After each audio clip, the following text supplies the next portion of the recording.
کہ جن وقتوں اور میعادوں کو باپ نے اپنے اختیار میں رکھا ہے ان کو جاننا تمہارا کام نہیں. یعنی یہ کنگڈم کب بحال ہونی ہے، کیا ہونا ہے، اس سلسلے میں پریشان ہونے کی ضرورت نہیں. لیکن ساتھ ہی 8ویں آیت میں پھر بتایا یسوع مسیح نے انہیں ایک اور طریقہ. حالانکہ یسوع مسیح ساری زندگی زمین پر اپنی خدمت کے دوران جو 30 سال کی عمر میں شروع کیا، تقریباً 3.5 سال خدمت کرتے رہے، وہ شاگردوں کو سکھاتے رہے تھے. لیکن وہ شاگرد بھی انسان تھے، میری اور آپ کی طرح. ہمیں ایک ہی بات بار بار سکھائی جاتی ہے، ہم پھر بھی اگلی دفعہ بھولے ہوتے ہیں اور ہمیں یاد نہیں ہوتی، کیونکہ شاید سیکھتے وقت ہمارا دھیان کہیں اور ہوتا ہے. تو شاگرد بھی ایسے ہی تھے.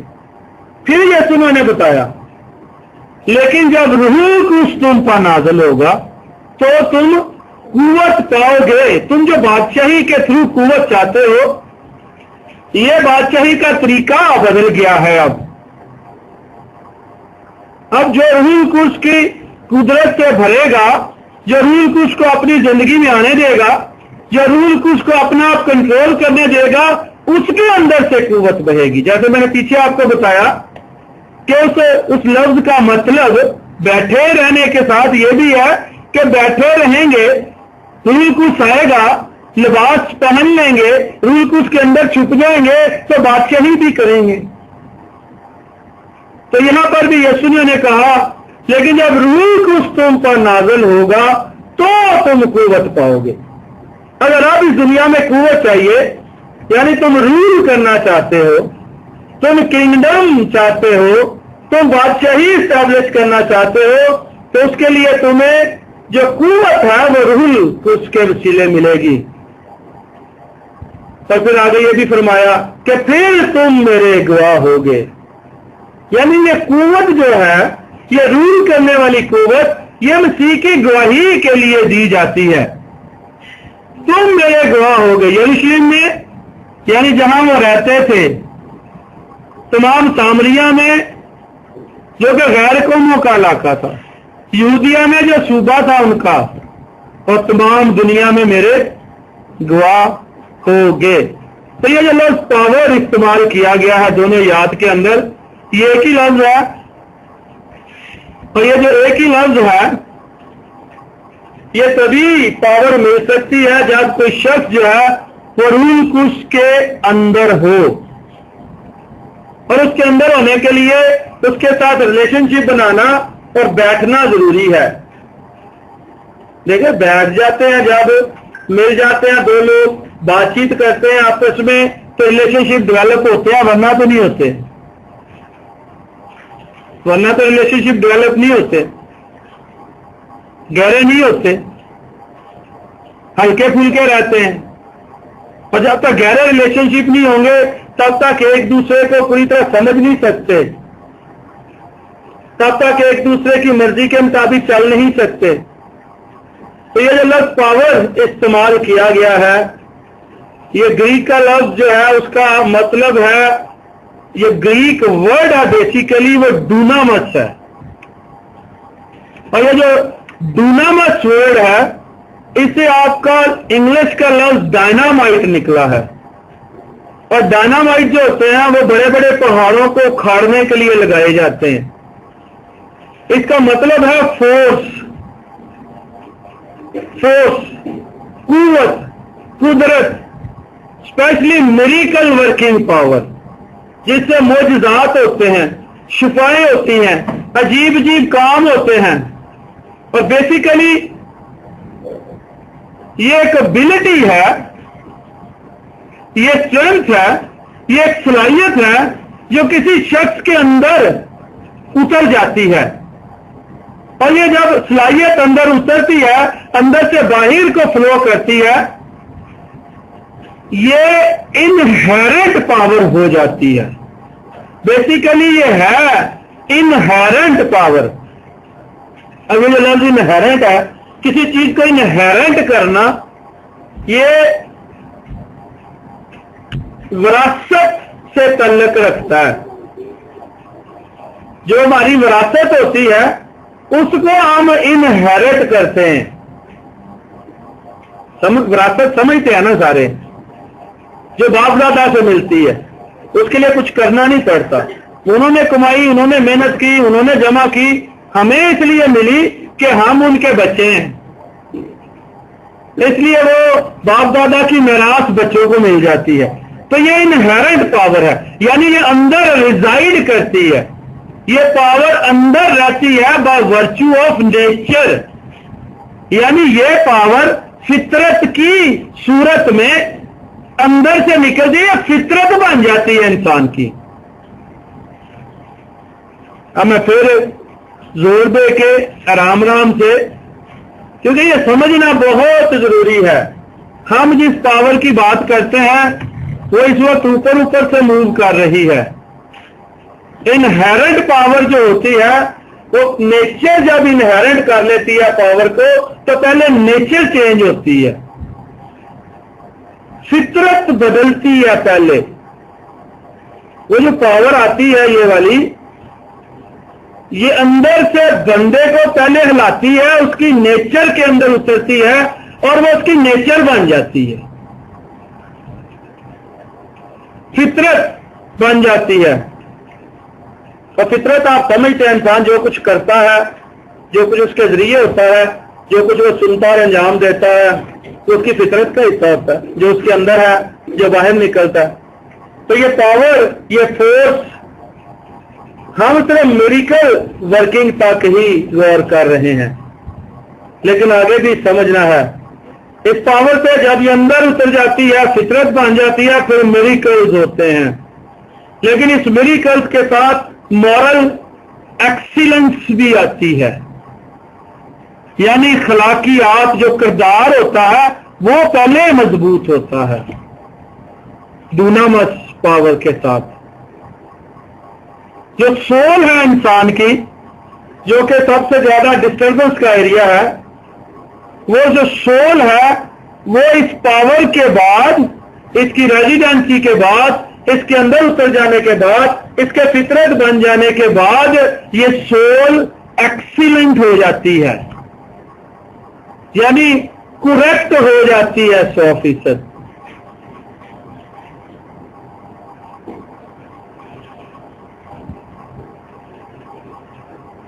اور یہ پاور جو انسان کی فطرت بنتی ہے, اس کا تعلق مال و دولت کے ساتھ بھی ہے, جس کے لیے ہم بہت زیادہ مارے پھرتے ہیں. اگر یہ پاور اندر ہو, کیونکہ یہ پاور کس کے ساتھ آئے گی؟ یسوع نے کیا کہا, جب تک تم کو عالم بالا سے قوت کا لباس نہ ملے. اور یہ قوت کس کے ساتھ آ رہی ہے؟ لیکن جب روح القدس تم پر نازل ہوگا تو تم قوت پاؤ گے. تو یہ قوت روح القدس سے ہٹ کے تو نہیں ہے, یعنی جب تک روح القدس کا مکمل کنٹرول نہیں ہوگا اور آپ کی نیچر سبمٹ نہیں ہو جائے گی روح القدس کی نیچر کے آگے, اور روح القدس کی نیچر آپ کی نیچر نہیں بن جائے گی, وہ والی پاور نہیں آپریٹ ہو سکتی. ہر روح القدس آپ کو استعمال کر کے بہت کچھ کر سکتا ہے, جو کہ ہو بھی رہا ہے دنیا کے اندر, لیکن اوریجنل پرپس یہ ہے خدا کا کہ ہر انسان کے سلے سے خدا کی زندگی آگے جائے. اور جب میرے اور آپ کے اندر خدا کی زندگی ہوگی اور خدا کی زندگی آگے جائے گی, تو جہاں خدا اور اس کی زندگی ہے, قدرت وہی ہے. خدا سے ہٹ کے تو کوئی قدرت نہیں ہے نا, خدا سے بڑی بھی کوئی قدرت نہیں ہے, پر روح القدس خدا ہے. اور یسوع مسیح نے کہا میں اور باپ آئیں گے اور تمہارے ساتھ رہیں گے, اور روح القدس کے سلے خدا باپ اور بیٹا ہمارے اندر آنا چاہتے ہیں. اس لیے بہت ساری تصویریں ہم دیکھتے ہیں نا, یسوع مسیح دل کے دروازے پر کھڑے ہوئے کھٹکھٹاتے ہیں, جو دروازہ کھولے گا وہ اندر آئے گا. اب دل کے اندر آئے گا یسوع مسیح, تو پھر تب تو یسوع مسیح کا لگے گا نا دل کے اندر, اور یہ تب تک ہو نہیں سکتا جب تک میرا اپنا تخت لگا ہوا ہے دل کے اندر. یہ تب تک نہیں ہو سکتا جب تک دنیا کا تخت میرے دل کے اندر لگا. یہ تب تک ہو نہیں سکتا جب تک میں نے حالات کو تخت دیا ہوا ہے یا ابلیس کو تخت دیا ہوا ہے. سب کو ہٹنا پڑے گا, پھر ہی یسوع آئے گا. فیصلہ میں نے کرنا ہے, ڈسیزن میکنگ میری ہے. اسی کو خدا کی مرضی پورا کرنا 100% سرنڈر بھی کہتے ہیں. تو یہ جو قوت کا لباس آتا ہے، جب روح القدس تم پر نازل ہوگا تم قوت پاؤ گے، اور یہ قوت اندر آئے گی، اور یہ قوت یعنی روح القدس جب اندر آئے گا تو اس کے ساتھ قوت آٹومیٹیکلی آئے گی، اور جب یہ لباس کی صورت میں ہم اس کو پہن لیں گے، تو جب ہم لباس پہن لیتے ہیں تو برہنگی ختم ہو جاتی ہے، تو جو کمیاں ہیں، گھاٹیں ہیں، ہماری آستبازی ہے، جو گندی دجیوں کی مانند ہے وہ ختم ہوگی، روح القدس کنٹرول لے گا۔ تو جو مسیح والی زندگی ہے جس کی اخلاقی ایکسیلنس کی کوئی مثال نہیں یسوع کی زندگی جیسی، وہ میرے اندر بھی سے بھی بہنے لگ جائے گی، وہ آپ کے اندر سے بھی بہنے لگ جائے گی۔ تو یسوع مسیح خدا ہے، روح القدس خدا ہے، اور ساری زمین اور اس کی معموری مال و دولت خدا کا ہے، اس کے ریسورسز تک آپ کی رسائی ہو جائے گی اور آپ سب کچھ حاصل کرنے کے قابل ہو جائیں گے۔ جب اخلاقی حالت، جب آپ کی سول کی حالت مسیح جیسی ہونے لگتی ہے تو سب کچھ آپ کا ہے، کیونکہ خدا ایسے پرستار ڈھونڈتا ہے جو روح اور سچائی سے اس کی پرستش کرے، اور خدا روح ہے، اور خدا کا روح جب تک ہمارے اندر نہیں ہوگا اور ہم اسے کام نہیں کرنے دیں گے، ہم وہ نہیں کر سکتے جو خدا ہم سے کروانا چاہتا ہے۔ نہ تعلقات ویسے ہو سکتے ہیں، نہ پرستش ہو سکتی ہے، نہ بات ویسے ہو سکتی ہے۔ تو آپ کو سمجھ آ رہی؟ سمجھ اگر صحیح آئے گی تو صحیح عمل کرنے کی جانب چلیں گے۔ اگر لینا ہے روح القدس کی اس قدرت کو تو روح القدس کو لینا پڑے گا، اور اگر روح القدس کو لینا ہے تو اپنے آپ کو خالی کرنا پڑے گا، اپنی مرضی، اپنی میں، اپنی چلاکیاں سب فارغ ہونا ہوگا۔ پھر روح القدس کنٹرول لے گا، پھر وہ قدرت بھی بہے گی، سب کچھ ہوگا، اور مسیح کا کنٹرول زندگیوں کا ٹھہرے گا۔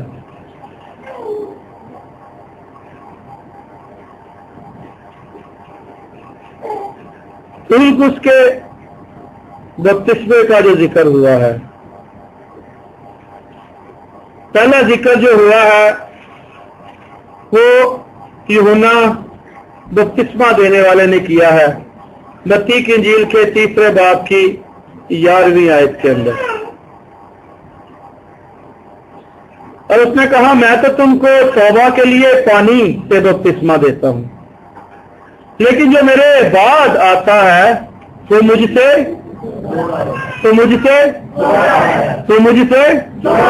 میں اس کی جوتیوں کا تسمہ کھولنے کے بھی لائق نہیں، وہ تم کو روح القدس سراغ سے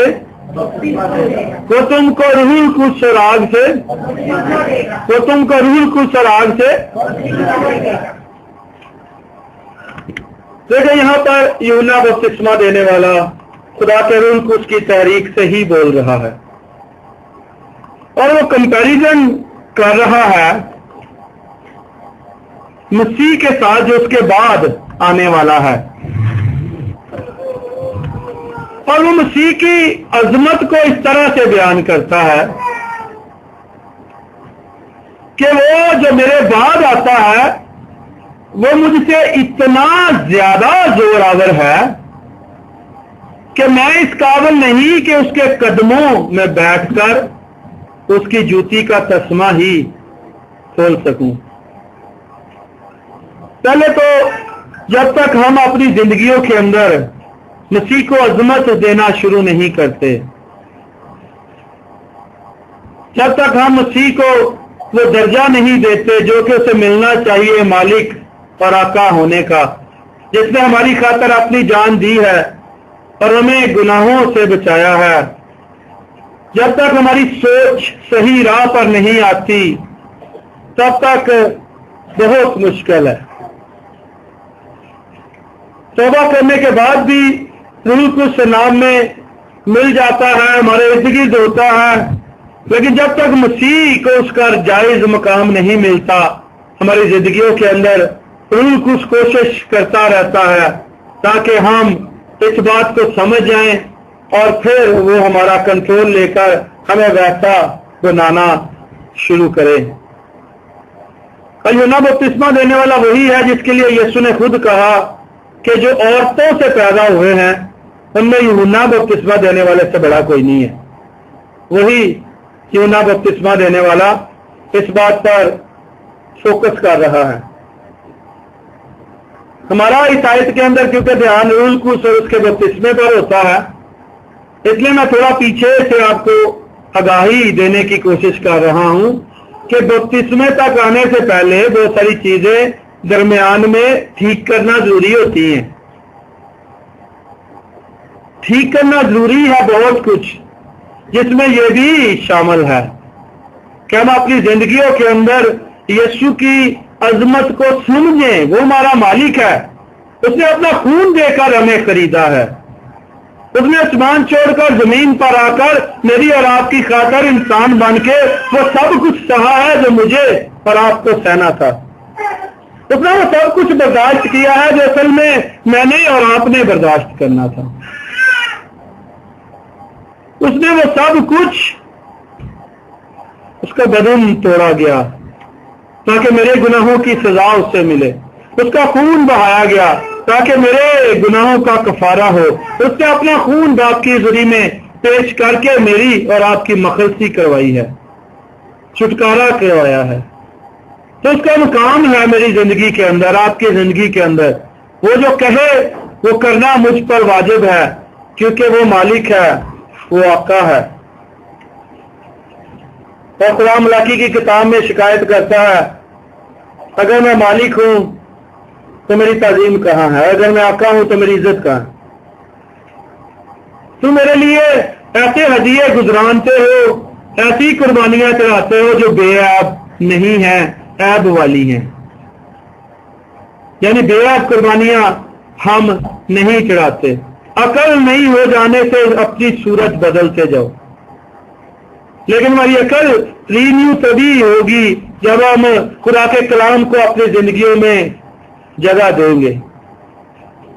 تو وہ یہ جانتا ہے، ساری دنیا اسے نبی مان رہی ہے، گلیل اور یردن اور ارد گرد کے سارے لوگ اس کے پاس آ رہے ہیں بپتسمہ لینے کے لیے، اور وہ پوری شان و شوکت کے ساتھ وہاں پر کھڑا ہے۔ سب جانتے ہیں خدا کا نبی ہے، لیکن وہ یہ اعلان کرتا ہے کہ جو میرے بعد آتا ہے اس کے مقابلے میں کچھ بھی نہیں۔ میری اور آپ کی ایک مشکل یہ ہے کہ ہم جس جگہ کھڑے ہو جاتے ہیں پھر ہم کہتے ہیں جو میں ہوں سو میں ہی ہوں، لیکن مجھے اور آپ کو یہ پتا ہونا چاہیے کہ یہ صرف خدا کہتا ہے I am what I am. جو میں ہوں سو میں ہوں یہ خدا ہے، خدا ہی کہہ سکتا ہے، کیونکہ ہم اس لیے کھڑے ہیں کہ ہمارے پیچھے کوئی کھڑا ہے سہارا دینے کے لیے، اور پیچھے وہی کھڑا ہے جو ہمارے آگے آگے چلتا ہے، وہی ہمارا ہراول ہے، وہی ہمارا چنڈاول ہے۔ اگر ہم ان باتوں کو نہیں سمجھیں گے تو ہم مشکل کا شکار رہیں گے۔ یوحنا بپتسمہ دینے والا جانتا تھا، اس نے کہا میں اس کی جوتی کا تسمہ کھولنے کے لائق نہیں۔ آئیے آپ نے چلو کو جھکاتے ہیں، آج کے لیے اتنا